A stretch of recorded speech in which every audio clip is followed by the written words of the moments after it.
Wireless alarm system එකක්.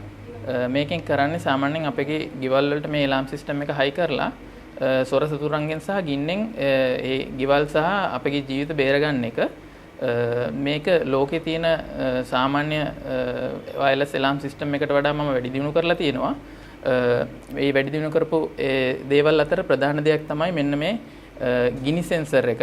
මේක fire sensor එකක්. මේක වයර්ලස් ෆයර් සෙන්සර් එකක්. අපි මේ සෙන්සර් එක හදලා තියෙන්නේ සාමාන්‍ය ගිනි සෙන්සර් වල සංවේදී වෙන්නේ දුමට සහ ගිනි දැල්ලට.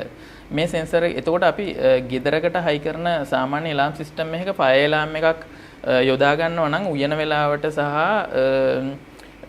සාමාන්‍ය දවසේ දවල් කාලයේ කුස්සිය ගැවසෙන වෙලාවට ඒ ගිනි සෙන්සර් එක භාවිතා කරන්න බෑ. මොකද උයනකොට දුම සහ ගිනි දැල්ල ඒ සෙන්සර් එකට අහු වෙලා ෆෝල්ස් එලාම් යන්න පුළුවනි. සහ මේ ඒ ගිනි දැල්ල ඩිටෙක්ට් කරන සෙන්සර් එක මේ විදිහේ සෙන්සර් එකකින් ඩිටෙක්ට් කරනකොට මිනිස්සෙක් ඇවිදිනකොටත් ඒකෙන් ඩිටෙක්ට් වෙනවා. ඒ නිසා මේ සාමාන්‍යයෙන් දිවා කාලේදී හරි මිනිස්සු ගැවසෙන වෙලාවල් වල හරි මේක පාවිච්චි කරන්න බෑ, ඕෆ් කරලා තියන්න ඕන. මේ සෙන්සර් එකේ තියෙන වාසිය තමයි මේ සෙන්සර් එක සංවේදී වෙන්නේ තාපයට විතරයි. වයර්ලස් මේක රැහන් රහිතයි. එතකොට එලාම් සිස්ටම් එක ඔන් කරලා තිබ්බත් නැතත් පැය 24 පුරාවටම මේක අපිට කුස්සිය හයි කරලා තියන්න පුළුවන්. කුස්සියේ ගිනි ගත්තොතින් කාමර උෂ්ණත්වය වැඩි වෙනකොට තමයි යා එලාම් එක දැනුම් දෙන්නේ. එතකොට අර සාමාන්‍යයෙන් කඩවල සහ වෙළඳ ස්ථානවල අර දුම් අල්ලනවා. ඒ දුම් අල්ලනකොට දුමට සංවේදී වෙලා ෆෝල්ස් එලාම් වදින මේ එක නවත්ත ගන්නත් එක තමයි මේක හදලා තියෙන්නේ. මේක මේ අනිත් එක තමයි මේකේ හවුසින් එක මැග්නට් හවුසින් එකක්. මේක අර රෙදි සාප්පු වල ඒගොල්ලන්ගේ අර ස්ටෑන්ඩ් වල එහෙම අලවලා තියන්න පුළුවනි. ටෙක්නීෂියන් කෙනෙක්ගේ ආධාරයක් නැතුව අපිට මේක ගලවලා අරගෙන ඕන තැනක ඕන වෙලාවට මේ ඒකේ පොසිෂන් එක වෙනස් කරගන්න පුළුවන්, ඕන තැනකට හයි කරගන්න පුළුවන්. ඊට පස්සේ මම කරපු තවත් මොඩිෆිකේෂන් එකක් තමයි මේ පද්ධතියට අදාළව මෙන්න මේ මෝෂන් සෙන්සර් එක. මෝෂන් සෙන්සර් වලින් අපි සාමාන්‍යයෙන් කරන්නේ සෙලවීමක් හෝ පුද්ගලයෙක්ගේ ගමන් කිරීමක් ඩිටෙක්ට් කරගන්න එක. එතකොට මේවා ගෙදර බාහිරව එක්ස්ටර්නලි හයි කරනකොට මේ වවුල් එක එහෙම ඉගිලුනහම ෆෝල්ස් එලාම් එකක් වදිනවා රැයට කරදරයි. ඒක නිසා මම කරලා තියෙනවා මේකෙන් වවුල් එක ඉගිලුනොත් ඇත්තටම එයාගේ ටයිමින් එක එයා ඉගිලෙන වේගෙත් එක්ක ටයිමින් එක අරගෙන මේ වවුලව එක බීප් සද්දකින් විතරක් පෙන්නනවා. එලාම් වදින්නේ නැහැ. දිගටම බීප් එකක් විතරයි වදින්නේ.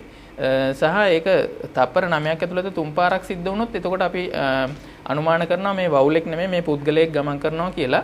ඒ විදිහට වවුලවයි මනුස්සයවයි වෙන්වෙන්ව හඳුනා ගන්න පුළුවන් විදිහට අපි මෝෂන් සෙන්සර් එක මොඩිෆයි කරලා ෆෝල්ස් එලාම් වදින එක අඩු කරලා තියෙනවා. ඊට අමතරව අපේ තවත් තියෙනවා විශේෂ කාරණා කීපයක්.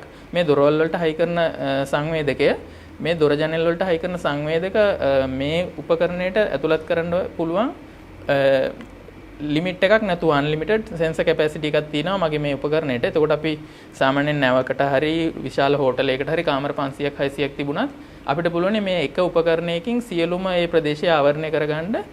සාමාන්‍ය අපි ඉම්පෝට් කරන පැනල් වල එන්නේ උපරිම මේ දොර ජනෙල් ඇඩ් කරන්න පුළුවන් උපරිම 100ක් වගේ ප්‍රමාණයක් තමයි. මගේ උපකරණේ ලිමිට් එකක් නැහැ. 500ක් 1000ක් වුණත් එකම උපකරණයකට ඇඩ් කරගන්න පුළුවන්.